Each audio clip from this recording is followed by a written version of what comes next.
Hello, welcome to the Petcast, brought to you by leading pet charity Blue Cross.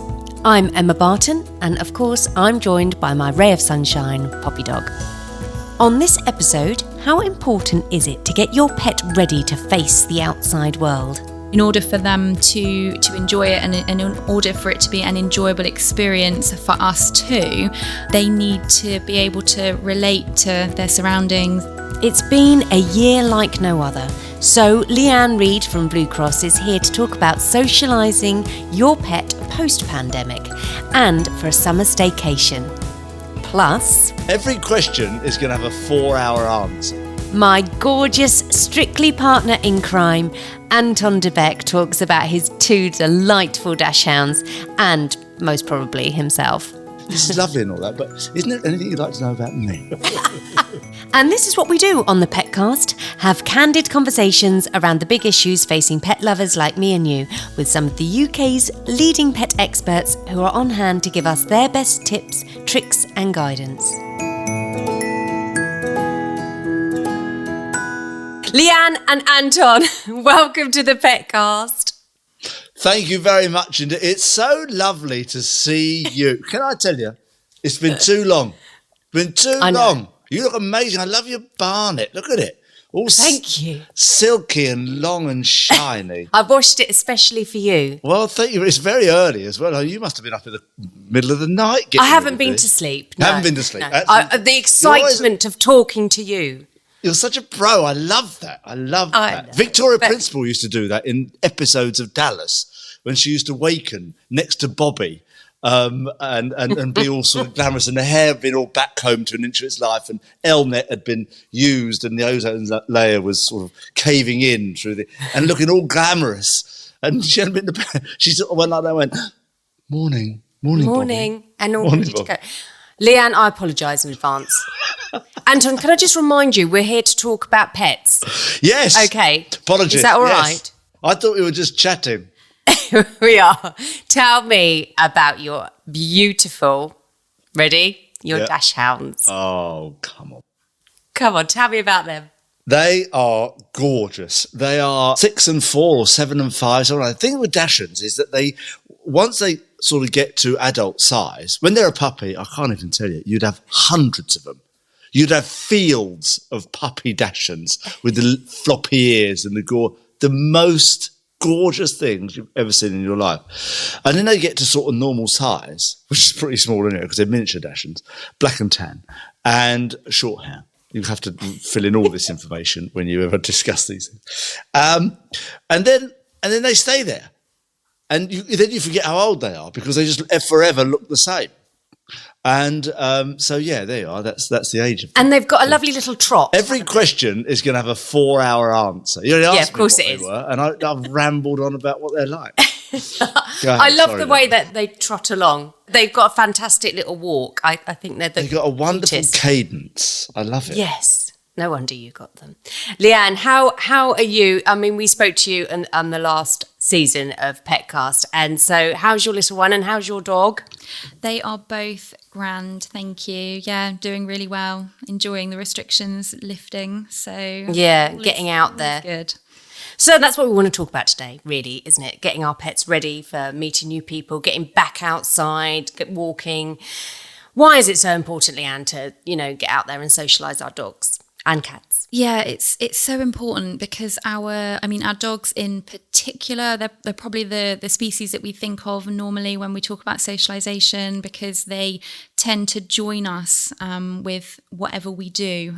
We want to take them out on walks, we want to take them places, and in order for them to enjoy it and in order for it to be an enjoyable experience for us too, they need to be able to relate to their surroundings and other people and not be petrified, but equally not be so over the top that they're a bit too excitable. Yeah, it's hard because you've got all those different stages, haven't you? You've got your puppies and then other dogs if you've rehomed and you don't know how they're going to react. What are your dogs like?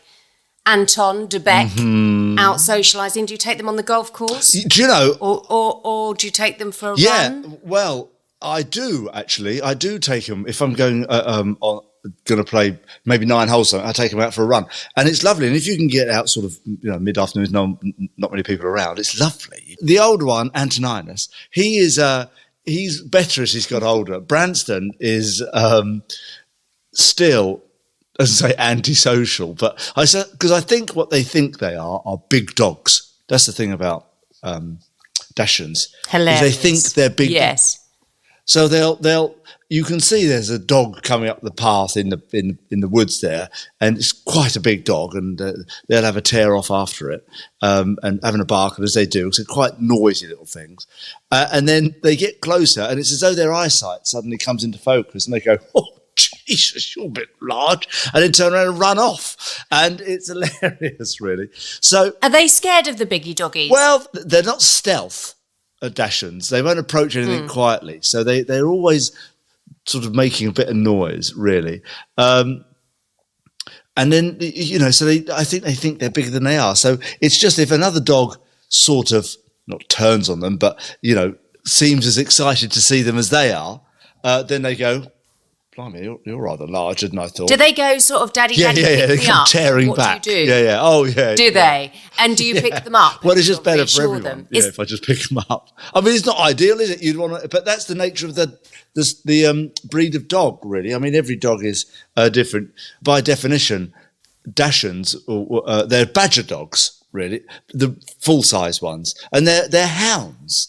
So they're trained or bred in order to go down holes and search out badgers, etc. So they're not scared of big things, but I don't think our dogs know that they're miniature Dachshunds. So they're not like the real thing. Is this common, Leigh-Ann? It's not unusual to sort of hear about a response like this. It's the way dogs communicate. It's a part of their repertoire. It's not unusual for smaller dogs to find larger dogs a bit sort of worrisome, a bit intimidating. What about, not just other doggies, coming towards your pet, and you notice they're feeling a little bit uneasy? Is there anything else that we should be looking out for, especially with a new pet, puppy, for the first time going out? What you think we should be looking out for that could stress our dog out? So I think that trying to avoid forcing them into a situation. So if they seem reluctant, that's probably your the first sort of sign that they're struggling a little. But really, because they're all so individual, different things can frighten different pets. So it is really a case of watching your dog, learning to read their body language and what they're trying to tell you, and responding appropriately. I think my puppy dog, I think she would be absolutely terrified of your golf clubs. Do you think so? She doesn't like anything swishing around? Leigh-Ann, why would she be scared of that? Yeah, so it's a great question, and I think owners often feel, especially of rescue pets, something terrible must have happened, and it's a possibility. But what's perhaps more likely is that she was just never introduced to umbrellas or things that are stick-like when she was a young puppy. Yes. So she's never learned to relate to them and approaches them with caution. Yeah, she looks as if she cowered. The other day we were walking and there was a gentleman with a big golfing umbrella, and he was sort of using it as sort of a prop as well, and she went over to sort of sniff, and of course it moved and she freaked, and it was like I hadn't seen that before. That is really interesting, because we sort of presume that dogs are sort of subconsciously sort of have human attributes, and they sort of understand everything the same way we do. Yes. And yet, of course, they don't. They're dogs, after all. And a friend of mine's got a rescue dog who's rather nervous. And it's staggering, really. Once you get a nervous dog, or a dog that, might have been mistreated or left maybe a lot when they were young, it's a huge thing to overcome. And then literally anything, it will set them off. And it's such a shame, because you don't want your dog to feel that way. You want your dog just to be able to go and run and, be free of fear, really. I would like to rescue another dog, and I would be, how do you start? How do you sort of know if everything's sort of in every situation is going to stress them out and worry them, because you do want to introduce them to your friends, you do want to take them to the park, you do want to take them to the pub or whatever. Sure. So I think starting off with approaching a reputable rescue who will have assessed the dog before you are introduced and before you get them home, so you already have a bit of an idea about who they are and what their likes and dislikes are, and if they may struggle in certain situations. But it really is, once you get them home, a case of just starting to explore, but having quite low expectations. So understanding that you might have to remove them from a situation, or you might have to, have some boundaries in place when you have people over, that sort of thing, until you really know your new pet and they feel safe and comfortable with you as well.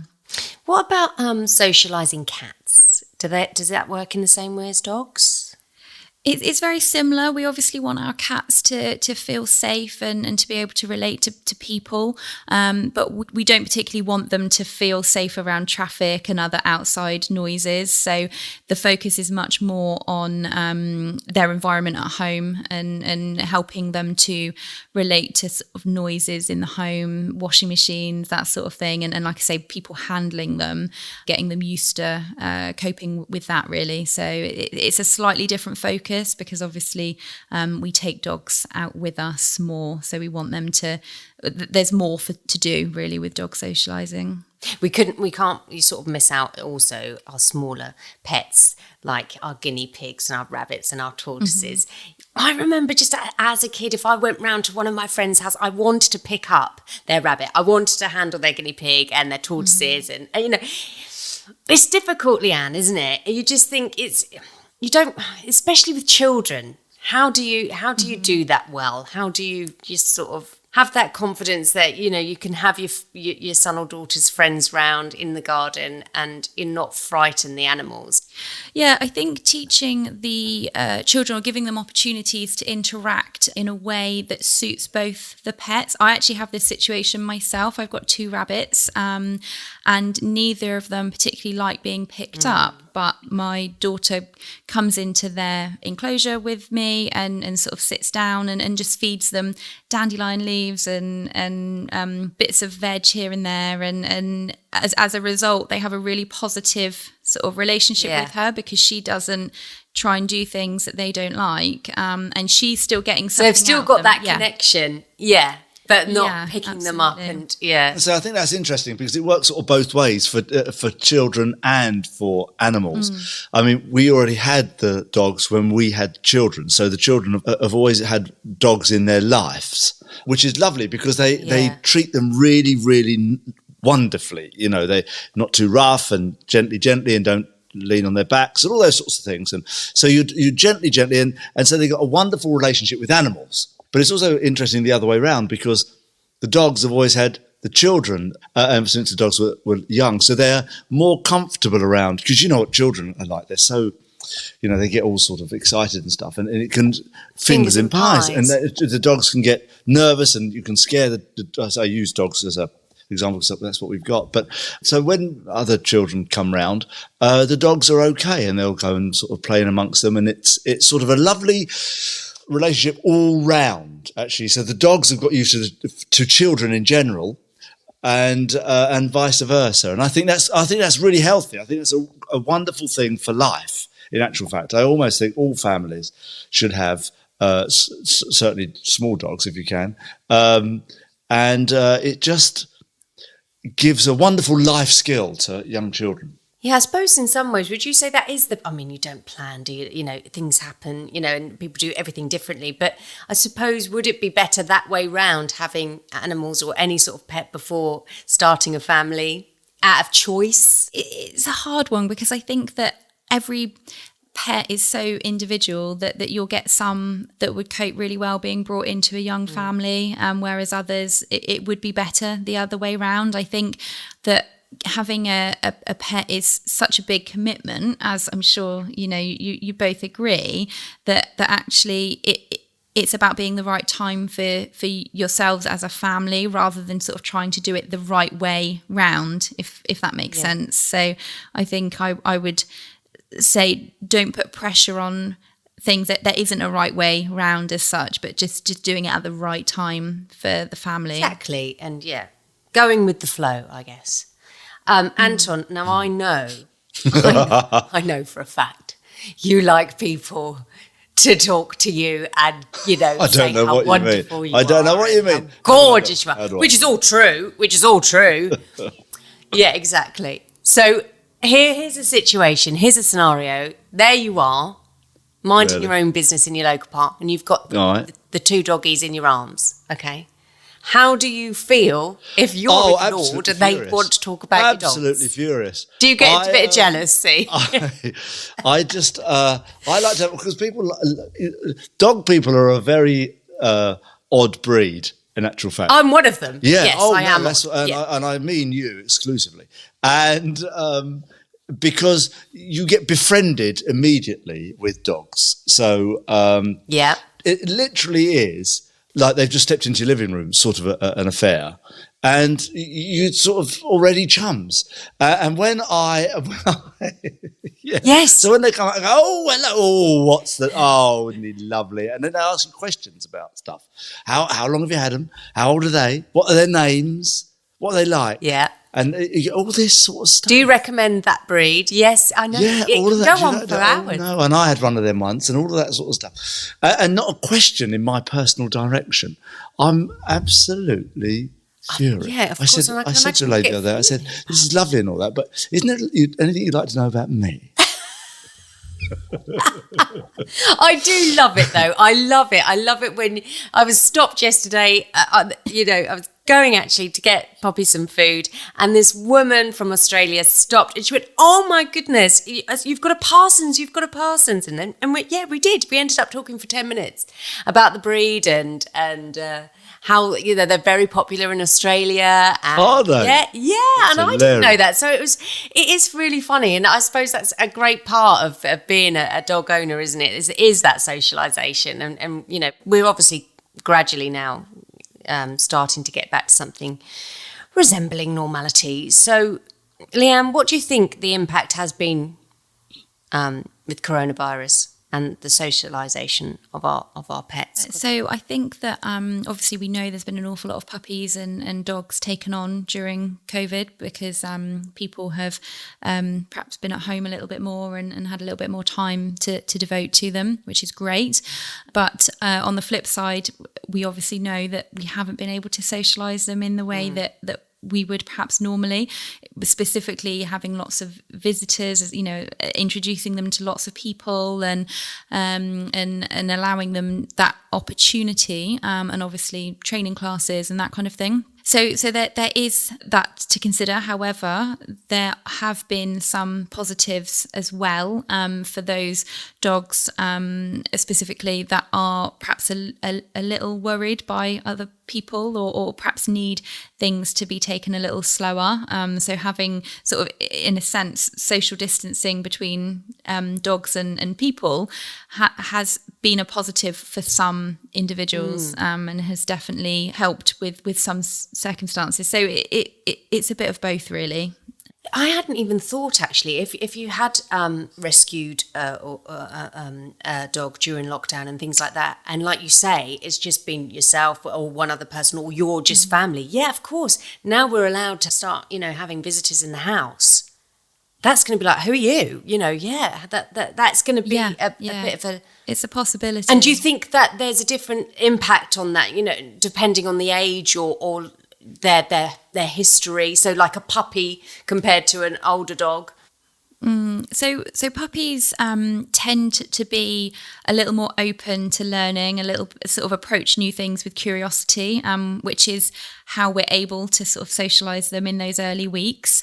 However, it really does depend on the individual, and if that individual has had a really robust socialisation period and genetically they're quite well rounded, then coming into a new home as an older pet is less likely to be troublesome than for some who perhaps haven't had quite the best sort of start in that way. So it really does depend on a few factors. Anton, has your two loved having you around a lot more? Because obviously, God, how long did you go without being able to play a bit of golf? Oh, months and months. I mean, my swing, dear. I mean, it was all over the place. I mean, it is lovely there because you are, because you were allowed to go out and take exercise, apparently. Yes. So we were able to be with the dogs all the time and then go out and walks. I mean, it was lovely. We live as you do. You're wonderful where you live. Is wonderful spaces to walk dogs and things, as it is here where we live. And so we had these wonderful time together. The interesting thing about Dachshunds is they're not very good on their own as a breed. They get separation anxiety, and so unless you sort of work from home, and you can have one as long as you're there all the time. If you're not there all the time, you need to get two. When I first met Hannah, she had one, and sadly he then we got another one later on. So we had a slightly older dog, or Hannah had the older dog, and then this new puppy, and then the older dog passed away sadly, and then the puppy, which got a little bit bigger, was left on its own, not literally. And then, for example, it got really difficult when we go to bed, leave it in the kitchen. It used, oh hello, what are you doing? Hello, who's that's Branston. that? Branston, darling boy. Branston, come here. Hello, Branston Pickle. Up here. Let's have a look. There you are. Look. Let's say hello to everyone. Oh look! Oh, there. Oh, isn't he beautiful? So, so we had real problems with him. And then we had to get Branston about 2 years later, when he was about 2, Antoninus. Overnight transformation. Really? Transformation. Is this common, Leigh-Ann? It can be, and I think particularly in Anton's situation there, where the young puppy had only ever been with the older dog who sadly passed away, that sort of comes down to that's all he's ever known. So then to suddenly find himself on his own, right? It's not unusual for that to happen. But and again, for breeds that are sort of historically would be kept in larger groups, or with others, other hounds definitely are. They do like to be with others, but with the right sort of training and approach, they can cope on their own.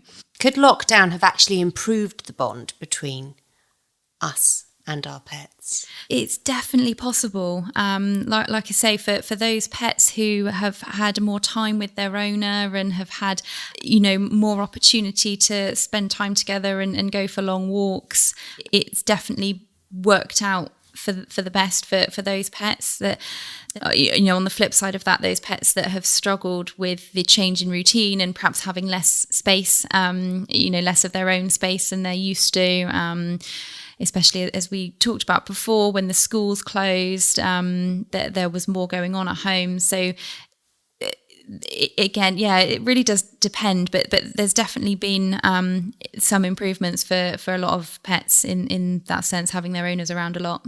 And would you have any sort of tips for someone with like a younger animal who missed out on some of the experience due to lockdown? I mean, because you can't get that time back, can you? But what could you do to help them? Yeah, you can't get the time back, but really the advice is the same in terms of just thinking about what you do and where you would like to take your pet. Are you the sort of person that likes to take them to the pub or likes to take them on public transport? Yes, that public kind of thing, transport. or take them in the car, and just build them up gradually. Introduce them to it, a pace that they can cope with, and just build them up gradually. Introduce them slowly, and you will get there. Could I ask a question just about training dogs? What's it been like during the lockdown? I don't know if you're experienced or you know anything about people taking up training courses, even if online, for dog training. Because we have spent so much time with our dogs now, we have the time to put into that sort of thing. Yeah. Has there been an increase in that sort of thing? Yeah, I mean, certainly from our perspective at Blue Cross, through our behaviour line where we speak to clients, we've definitely had an increase in calls and an increase in certainly sort of throughout the lockdown where things have changed and perhaps certain pets are and their owners are struggling a little more, so needing that support to sort of work through the adjustments, really. But it's hard to know sort of across the board, but definitely from our perspective, we've seen more people getting in touch with us.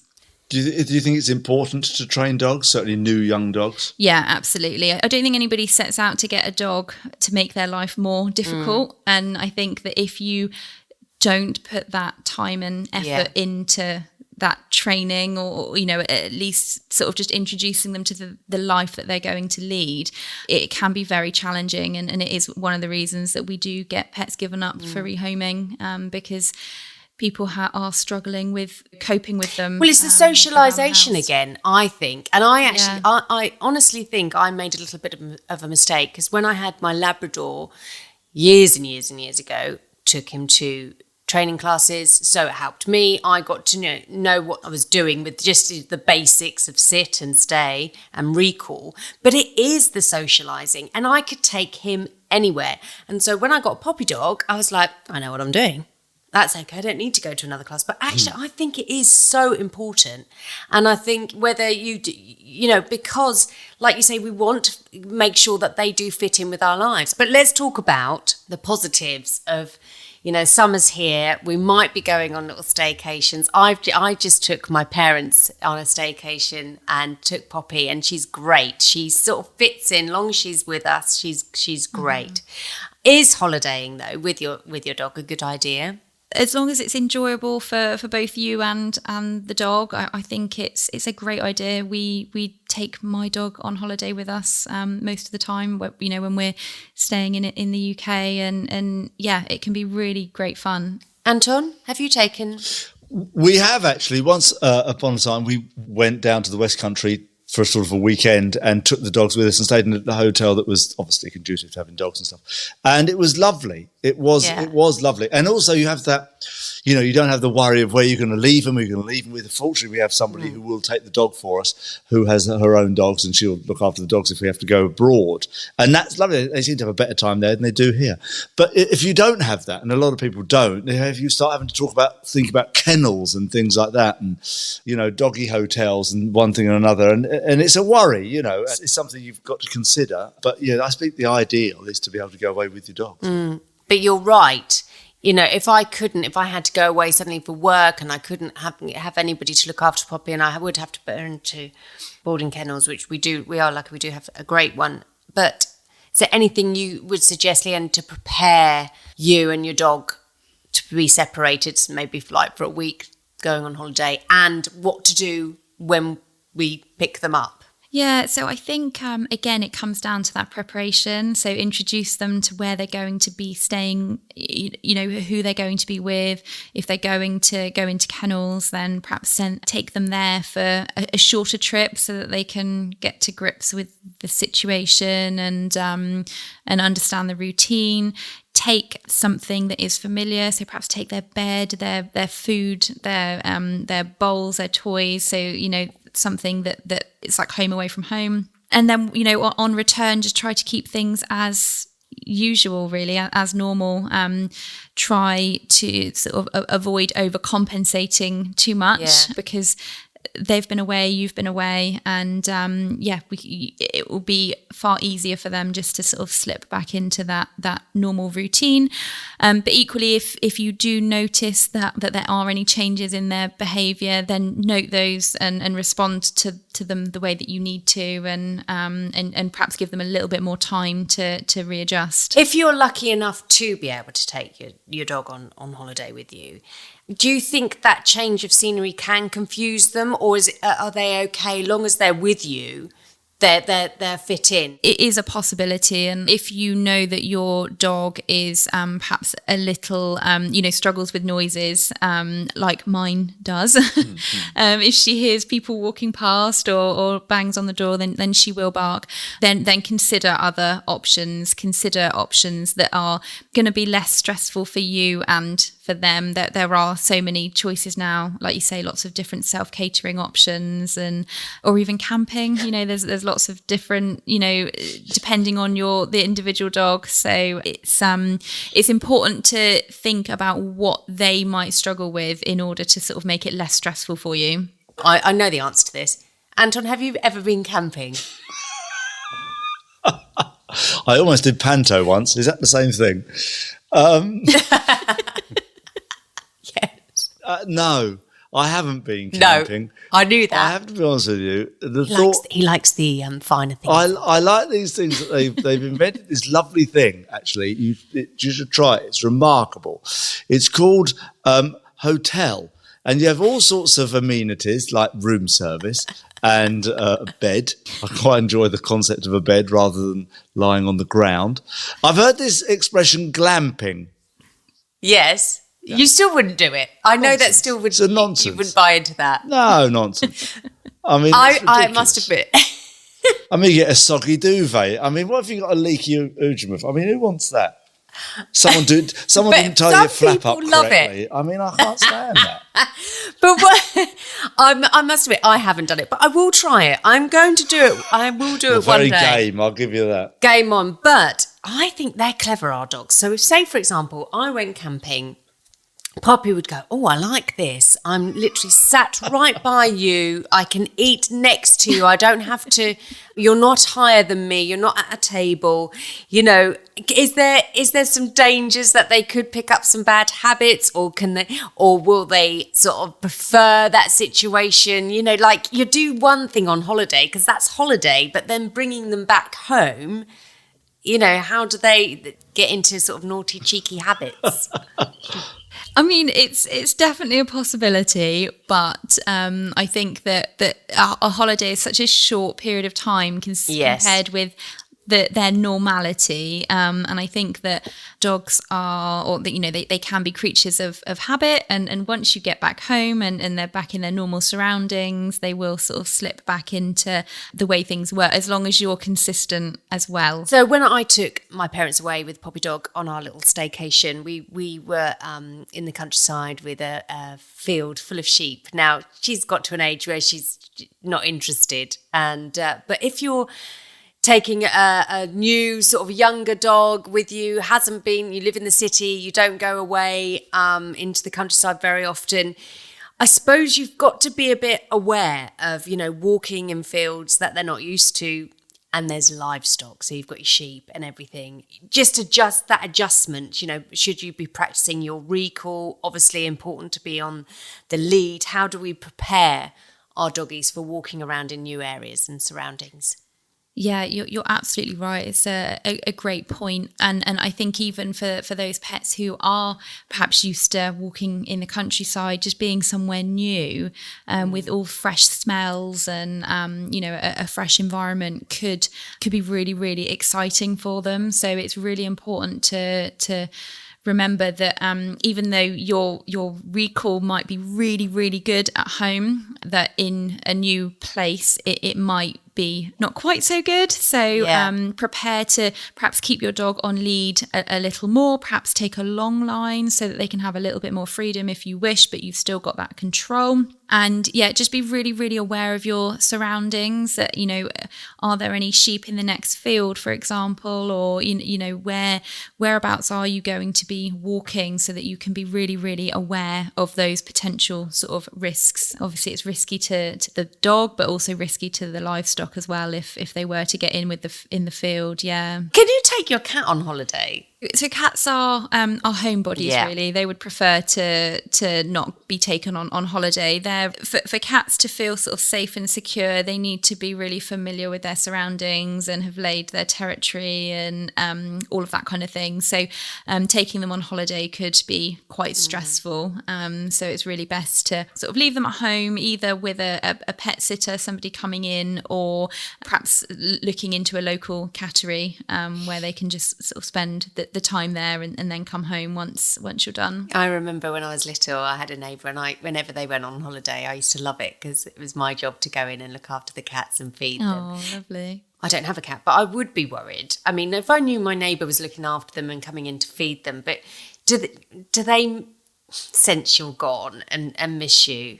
I mean, they will definitely know that something is different. Cats tend to be a little bit more independent, but that's a massive generalisation because we know there are some cats that struggle a little bit with their owner going. Right. But it's not normally to the point, to their huge detriment. And once the owner comes back, everything sort of reverts back to their normal for them.